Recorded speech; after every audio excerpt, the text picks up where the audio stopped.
Bem-vindos ao sexto episódio do Movimento a Ti Descobre. Eu sou a Sandra Bonito e hoje vou falar em algumas técnicas de gestão de stress e de ansiedade, essenciais para encontrar o próprio equilíbrio emocional nos dias mais desafiantes. No episódio anterior abordei a alimentação inteligente, como é que podemos manter uma dieta equilibrada, mesmo nos dias mais apressados, e se ainda não ouviu, recomendo que o faça, pois a boa alimentação é um dos pilares do nosso bem-estar físico e emocional. Neste episódio vou falar sobre algo fundamental para a nossa saúde emocional e física, portanto, como gerir o stress e a ansiedade. O stress, se não for controlado, pode afetar negativamente todos os aspectos da nossa vida, desde a saúde física até às nossas relações pessoais. Portanto, vamos descobrir como lidar com estes fatores de forma consciente e eficaz. O stress é uma resposta natural do corpo a situações desafiadoras. Portanto, este processo envolve a libertação de hormonas, como a adrenalina e o cortisol, e estes vão aumentar a nossa capacidade de reação. Portanto, em resposta ao stress, existem várias áreas do cérebro envolvidas e podemos destacar de forma particular a amígdala, o hipotálamo e o córtex pré-frontal. Portanto, na amígdala, esta atua como um sensor de ameaças. No fundo, ela desencadeia a resposta da alerta, que nós sentimos que no nosso pensamento estamos em perigo, e quando o cérebro interpreta algo como perigoso ou exigente, esta amígdala tem a função de ativar o sistema de resposta ao stress. Por outro lado, o hipotálamo comunica com a hipófise, portanto, e as próprias glândulas suprarrenais ou adrenais, e vão libertar as hormonas do stress, portanto, a adrenalina, o cortisol e a noradrenalina. Portanto, é aqui que começa a ativação do eixo HPA.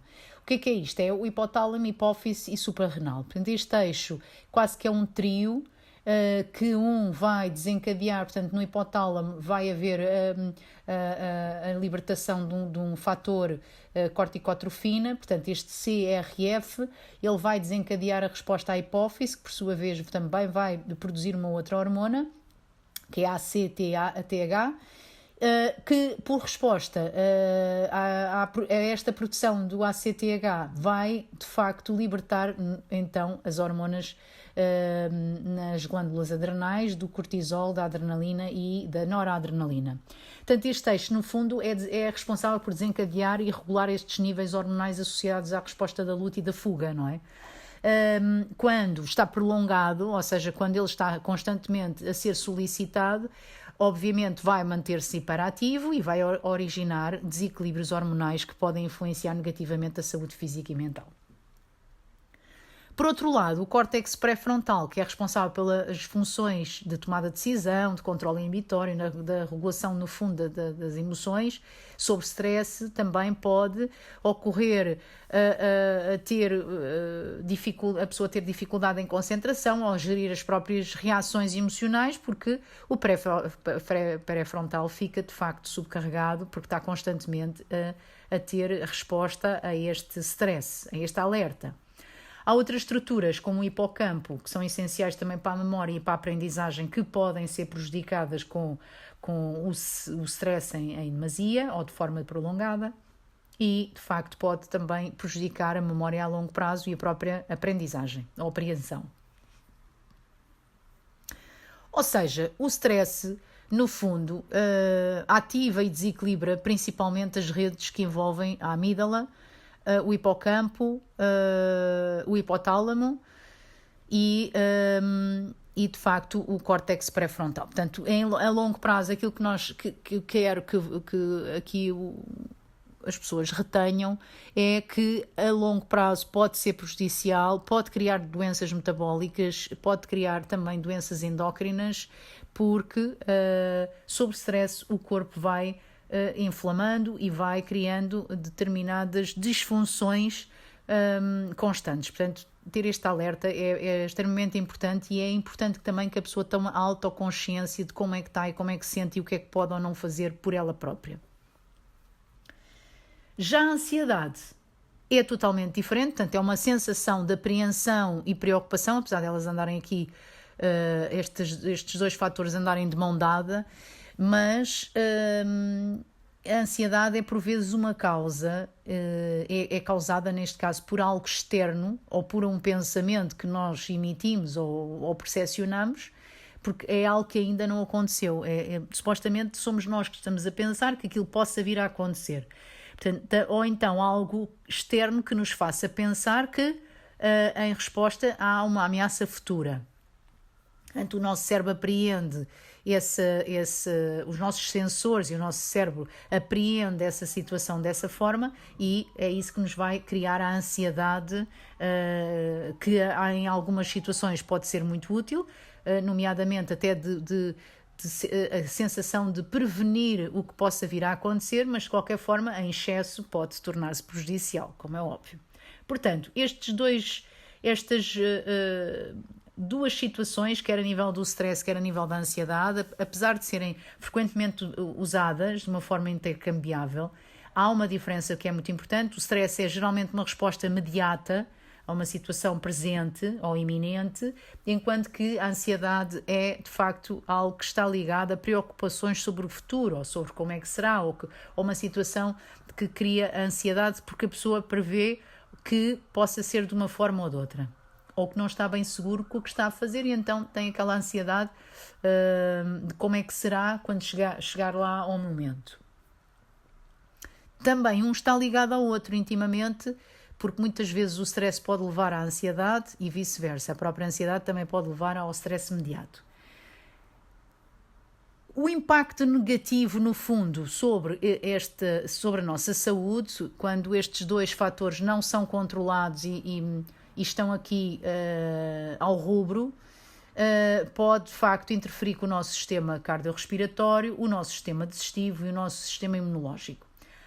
No nosso sistema cardiorrespiratório, obviamente, há um aumento da pressão arterial e todo o risco de doenças cardíacas, não é? Aumento também da frequência cardíaca, porque estamos sob stress, aumento de tudo, não é? Portanto, há pessoas até que suam muito das mãos quando entram em stress ou em ansiedade, portanto, ter isso em atenção. Há também pessoas que sofrem muito do sistema digestivo e intestinal, portanto, há quem até cria um síndrome do intestino irritável, ou pessoas que por stress podem ter a sua digestão afetada e levar a problemas de refluxo, azia, entre outros fatores mais graves. Em relação ao sistema imunológico, também existe até uma área da saúde que trabalha muito esta parte que se chama psiconeuroimunologia.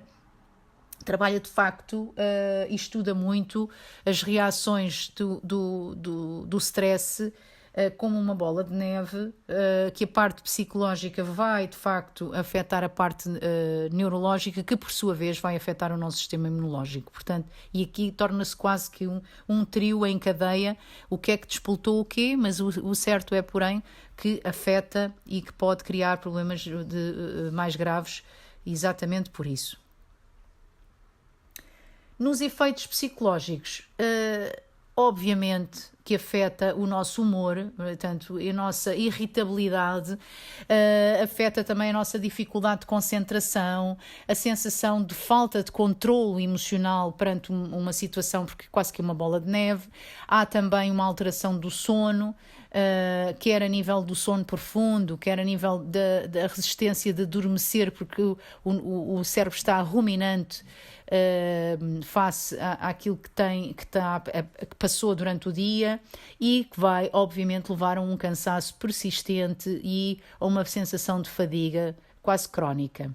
Quando as pessoas estão neste patamar, nestes efeitos psicológicos, obviamente que eu recomendo já a ajuda de um terapeuta ou de um profissional que possa orientar. Não deixe arrastar esta situação durante muito tempo. Se for um caso pontual, está tudo certo. Se não for um caso pontual e que seja permanente na sua vida, então procura a ajuda de um profissional que possa orientar e ajudar a resistir também e a saber lidar um pouquinho melhor com o stress e todas estas situações de ansiedade que tem.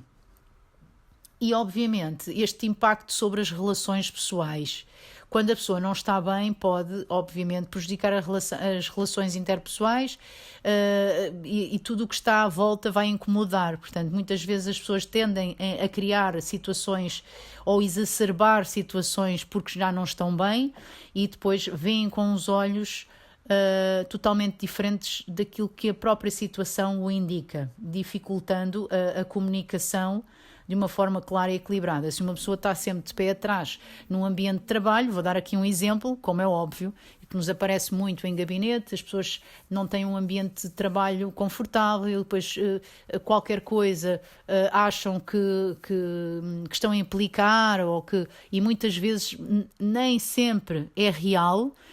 Muitas vezes também existe o facto da pessoa não estar bem, já sentir que é mais uma situação que a está a piorar, ou a própria pessoa não consegue ver o lado positivo da situação em si, e então mete tudo, como eu costumo dizer, dentro do mesmo pacote e não vai estar bem de maneira nenhuma. Como é que, estrategicamente, podemos gerir este stress e esta ansiedade?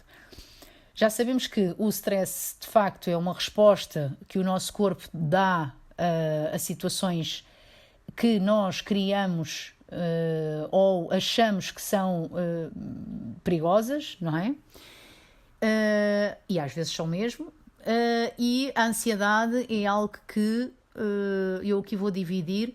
É algo que está intrínseco, é super útil para nós, porque é algo que nós conseguimos premeditar uma situação, contudo, em excesso pode ser nefasta. Então, como é que nós conseguimos aqui? Eu vou dividir um pouco. Há aqui algumas técnicas que podem ser comuns, tanto para o stress como para a ansiedade, porque eles estão intimamente ligados. Contudo, há aqui alguns fatores que podem ajudar mesmo a controlar principalmente a grande ansiedade, ou os fatores que nos tornam ansiosos. Portanto, a primeira, obviamente, das primeiras técnicas que já foram faladas aqui noutros episódios é as técnicas de relaxamento e de respiração.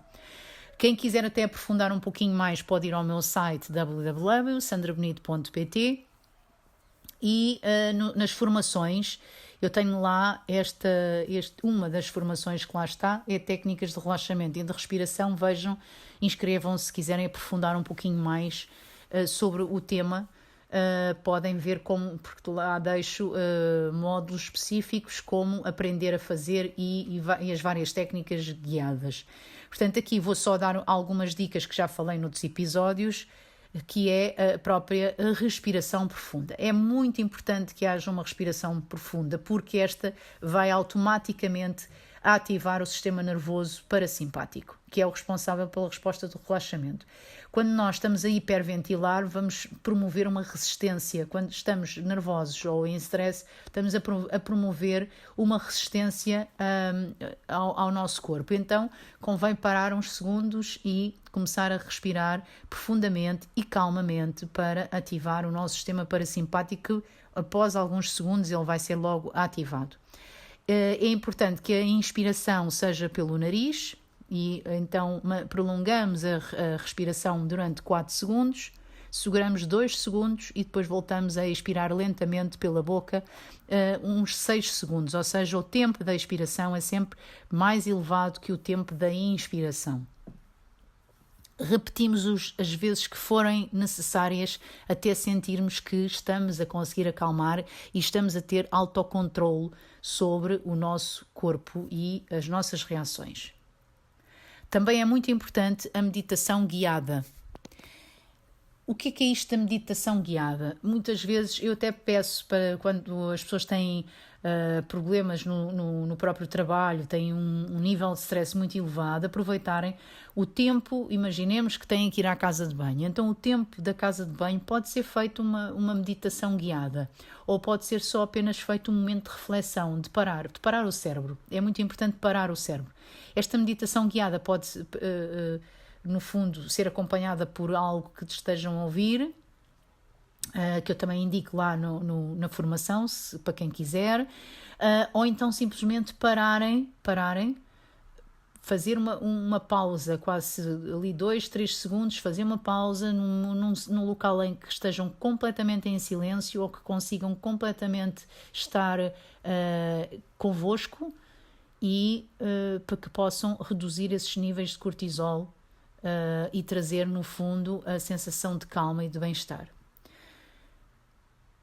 Estas técnicas, portanto, por exemplo, esta meditação mindfulness também é uma ótima técnica, que é o que nós chamamos a atenção plena, que ensinam a focar no momento presente e deixar de lado tudo o que é pensamentos ansiosos. Também pode resultar muito bem naquelas pessoas que são muito intensas e são muito ansiosas e que têm uma reunião e agora como é que vai ser? Portanto, o que vai ser vai esperar, o que está a ser tem que ficar. Portanto, e é importante focar naquilo que está a acontecer aqui e agora. Aqui e agora eu estou bem, então eu vou relaxar e vou-me permitir respirar fundo, fechar os olhos e ter uma sensação do aqui e agora. Portanto, esta é uma outra técnica que se pode utilizar para focar no presente e deixar de lado aquela sensação dos ses, porque vão criar mais pensamentos ansiosos. Experimentar isto 2 segundos, 3 segundos, 5 minutos, o tempo que for necessário para que o cérebro acalme. A prática, obviamente, de exercício também vai ajudar ao controle do stress e da ansiedade, porque principalmente as atividades aeróbicas, porque vão ajudar o aumento da produção das endorfinas, que são aquelas hormonas que promovem a sensação de bem-estar, portanto, e vai aliviar toda a tensão, melhorando o humor. E esse é de facto um dos fatores imprescindíveis aqui para o controle do stress e da ansiedade, é a prática de exercícios que possam libertar essa produção de endorfinas. Também existem outras modalidades um pouquinho mais calmas, nomeadamente o yoga, ou o holistic belt, ou o pilates, que as pessoas ao fazer combinam de facto duas funções, que é a produção de endorfinas, porque é um exercício físico, e a combinação da aprendizagem da respiração sobre o movimento, e aprendem de facto a relaxar a mente e o corpo, porque é algo que não se pode dissociar. Portanto, é muito importante a prática também destas modalidades para além das outras aqui mencionadas. Há um outro fator que eu aqui queria dar um pouquinho mais importância, que é a gestão mental e comportamental. Muitas vezes nós queremos gerir o stress e trabalhar a ansiedade, mas também não queremos mudar padrões. E se estamos constantemente a lidar com um padrão repetido e que vai nos criar uma sensação de stress ou de ansiedade, então está na hora de refletir um pouco e descobrir um pouco e tornarmos um pouco helicópteros de nós próprios e percebermos do alto, não é? Como é que estamos a fazer perante a tal situação. Por exemplo, em termos de organização e planeamento, que é daqueles fatores imprescindíveis para a redução da ansiedade. Se eu estou sempre desorganizada, eu vou estar sempre em ansiedade, porque eu tenho coisas para fazer e constantemente elas são tarefas que eu vou deixando por fazer e vou acumulando as tais ditas tarefas, e se eu não me organizar, eu vou estar sempre sob ansiedade para as executar no tempo que é necessário. Portanto, a subcarga destas tarefas vão promover, para além do stress de ter que as fazer rapidamente, obviamente, também vai promover muita ansiedade. Então, o objetivo aqui, sobretudo, é eu rever a minha organização de tarefas, eu rever a minha planificação, o meu planeamento.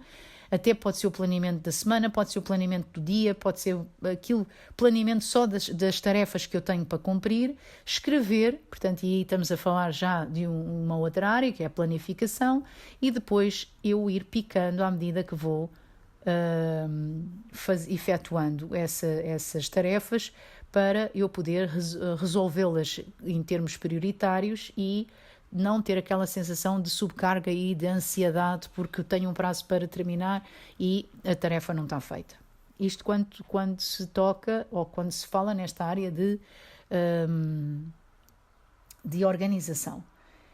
A gestão mental muitas vezes também é os pensamentos que atraem pensamentos. Portanto, ter uma postura um pouco mais positiva sobre a vida, apesar de haver sempre contratempos, há sempre uma solução para qualquer coisa. Então, focar sempre na solução e não no problema e para poder reduzir esta sensação de stress que a pessoa tem constantemente por isto ou por aquilo, por uma situação que aconteceu, mesmo que seja até uma situação que nós não conseguimos controlar, então ela já está controlada por natureza, porque se não está ao nosso alcance, não está nas nossas mãos, nós não vamos poder fazer nada. Então vamos deixar que a coisa aconteça, está tudo certo, e a partir daí perceber, ok, isto aconteceu agora, então o que é que eu posso fazer para além disto, o que é que eu posso fazer para solucionar, ou o que é que eu posso fazer para alterar o que está ao meu alcance. Portanto, também é importante ter uma visão, uma gestão mental sobre estes fatores. Muitas vezes as pessoas também devem o seu stress a situações que não sabem impor, no fundo, limites. E é importante saber impor limites saudáveis. Aprender a dizer que não é essencial para preservar a saúde mental. Muitas vezes as pessoas, eu vejo em gabinete, subcarregam-se com determinadas tarefas que não são delas, não conseguem estabelecer limites claros, mesmo em termos de relações pessoais ou profissionais, e obviamente leva-as a esgotamento e a stress crónico sem necessidade nenhuma. Portanto, o não é uma palavra extremamente importante que pode ajudar a reduzir o seu stress e até a fomentar relações saudáveis, quer a nível pessoal, quer a nível profissional. Há uma outra técnica que é a visualização positiva, é o que eu dizia há pouco. É importante a pensar que vai, de facto, sobre uma situação, ter um resultado positivo numa reunião, numa conversa importante, para reduzir a ansiedade ou até mesmo para aumentar a sua autoconfiança. Porque se vai entrar numa reunião a pensar que vai correr muito mal, depois a reunião vai correr realmente muito mal. Portanto, não ir com uma perspectiva muito elevada, mas sim com uma perspectiva positiva, confiante, e é uma das grandes estratégias que pode reduzir em muito a ansiedade. E, eventualmente, também vai provocar muito menos stress quando está em reunião, vai ter uma clareza mental muito maior, porque há muito menos produção de cortisol, e ao ter uma clareza mental também vai-lhe fluir um discurso sem ter aquela sensação de bloqueio, que eu queria dizer isto e não disse, ou que eu queria me lembrar e não me lembrei, porque eu estava sob stress, estava extremamente nervoso ou nervosa, e então a coisa não correu muito bem. Portanto, técnicas para visualizar a parte positiva é muito importante, não é balelas, funciona mesmo, e experimente, porque de facto pode ser uma grande solução aqui para a redução do stress e da ansiedade nestes fatores. Como é que nós podemos integrar isto na rotina do dia-a-dia? Eu costumo dizer, não se pode querer tudo na mesma altura. Então, em pequenas, estas técnicas vão-se integrando, no fundo, no nosso dia-a-dia à medida das nossas necessidades. Ora, eu vou experimentar uma agora. Hoje pode ser muito eficaz a técnica da respiração, porque até deu resultado, porque eu estava a ouvir alguém que me estava a irritar, estava-me a criar stress, e eu consegui respirar fundo e até consegui utilizar muito bem essa técnica. Portanto, as técnicas é para se irem incrementando à medida das situações.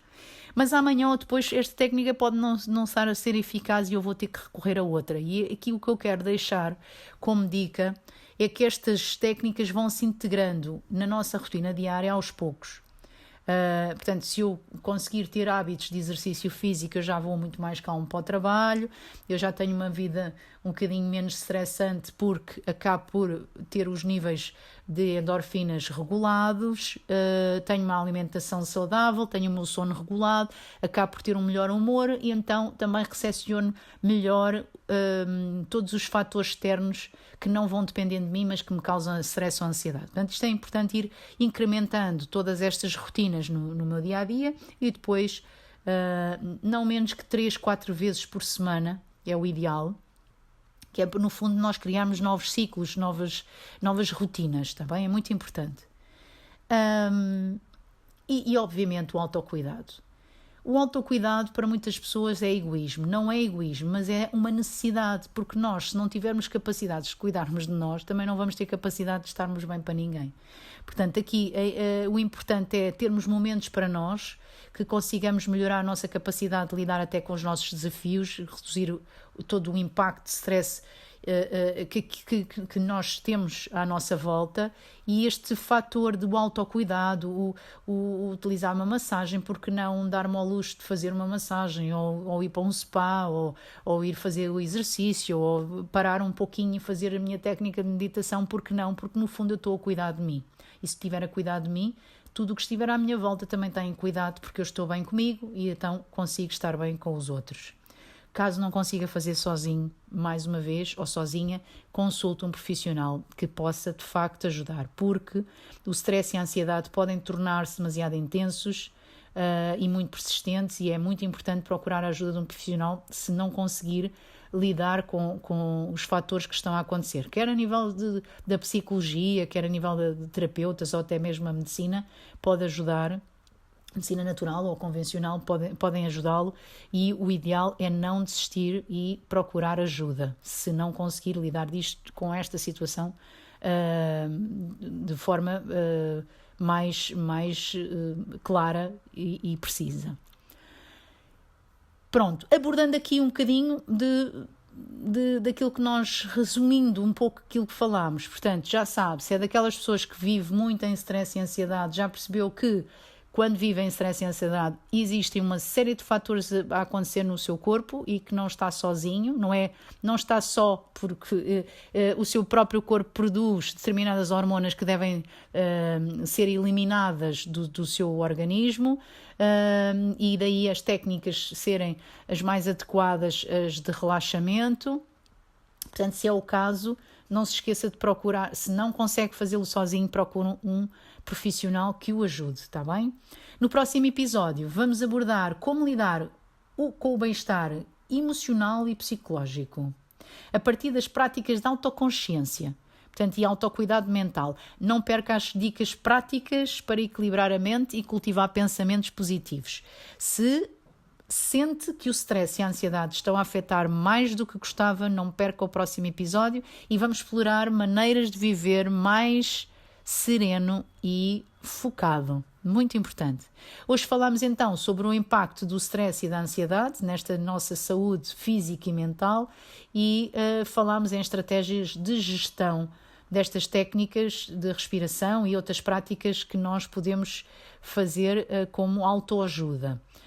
Agradeço por estar aqui comigo neste 6º episódio do Movimento a Ti Descobre. Espero que as técnicas e as dicas partilhadas possam ajudá-lo a encontrar mais equilíbrio e tranquilidade no seu dia-a-dia. Se este episódio foi útil, partilhe-o com alguém que possa beneficiar destas estratégias para lidar com o stress, e podemos encontrar formas de viver com mais serenidade, sem dúvida nenhuma. Eu sou a Sandra Bonito e este foi o 6º episódio. Até ao próximo, onde continuaremos na nossa caminhada rumo ao equilíbrio emocional e físico de uma forma mais duradoura. Mantenha-se em movimento e descubra o melhor para si.